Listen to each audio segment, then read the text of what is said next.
Welcome to Time Warner Cable's local edition. My name is Brad Pomerance, and we are joined by Edgar Cisneros. He is the president of the Montebello Unified School District, which you may not realize is the third largest school district in the region. Is that right, in LA County? That's correct.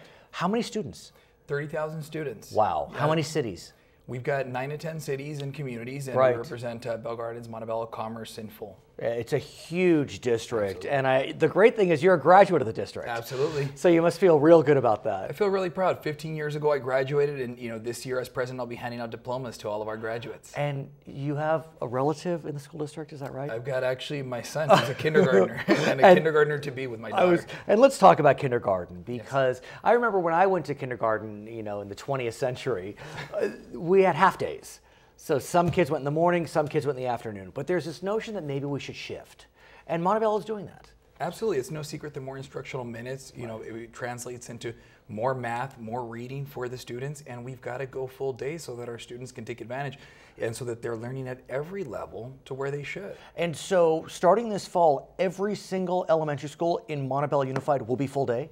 For kindergarten? We'll be full day for kindergarten, and we're also expanding transitional kindergarten from 11 elementary schools to all 17 now. I gotta ask, I know these are better fiscal times, but that's still expensive.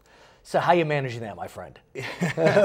Well, by listening to the community, we've heard through the local control accountability plan and the LCFF that this is what the community wants. They want full day K. Parents don't work half day. Right. It's closer to a full day, and so that's what they want, and they want their students to be prepared. And I'm sure that the teachers down the line will appreciate it as well when the students are better equipped for learning because they had that robust transitional kindergarten and kindergarten. It's interesting you mentioned that through the LCAP, through the LCFF, that's what you heard from your parents. Yes. So you do have more control over your funding because of LCFF. It's enough to do this expansion? It's enough for Montebello Unified, absolutely, because that is what we prioritize. I want to also ask you about the high school side. And I understand that Montebello Unified recently brought in an ethnic studies requirement. Talk to us about what that means. It can mean so many different things to so many different people. Right, what it means is we want our students to be aware of just cultural issues, ethnic issues, worldwide and in our community. We want them to learn about themselves, learn about other cultures, appreciate themselves and appreciate other cultures. We want global citizens. In some communities, mostly not in our state or our region, but the word ethnic studies, the two words, it conjures some type of boogeyman. And so I want to get a sense from you, is that what you're hearing from your community? Or is there an appreciation for the real intent behind it, which is just creating, like you said, global citizens? Yeah, there's definitely an appreciation. I mean, we heard from the community. The community showed up to Was that in the LCAPs? Yes, in the LCAP and our board meetings. And they said, you know what, it's time. We were the 4th district to implement this in California, and so we recently had our 5th graders up in Sacramento testifying in committee on behalf of ethnic studies and on behalf of certain issues to be included in their textbooks, because that's what they want to learn about. They want to learn about themselves and other cultures. So what does that look like? I mean, honestly, like if I took, is there a class called ethnic studies, or is it integrated?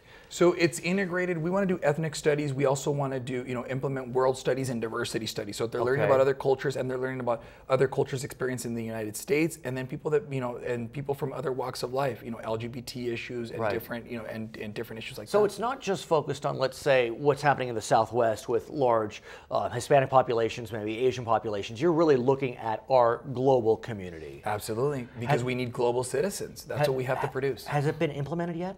It is being implemented right now. We formed a committee. The committee is going to meet over the summer to decide what the curriculum is going to look like, what should be included, and it will be implemented by next school year. I love it. His name is Edgar Cisneros. He is the president of the Montebello Unified School District. My name is Brad Pomerance, and you're watching Time Warner Cable's local edition.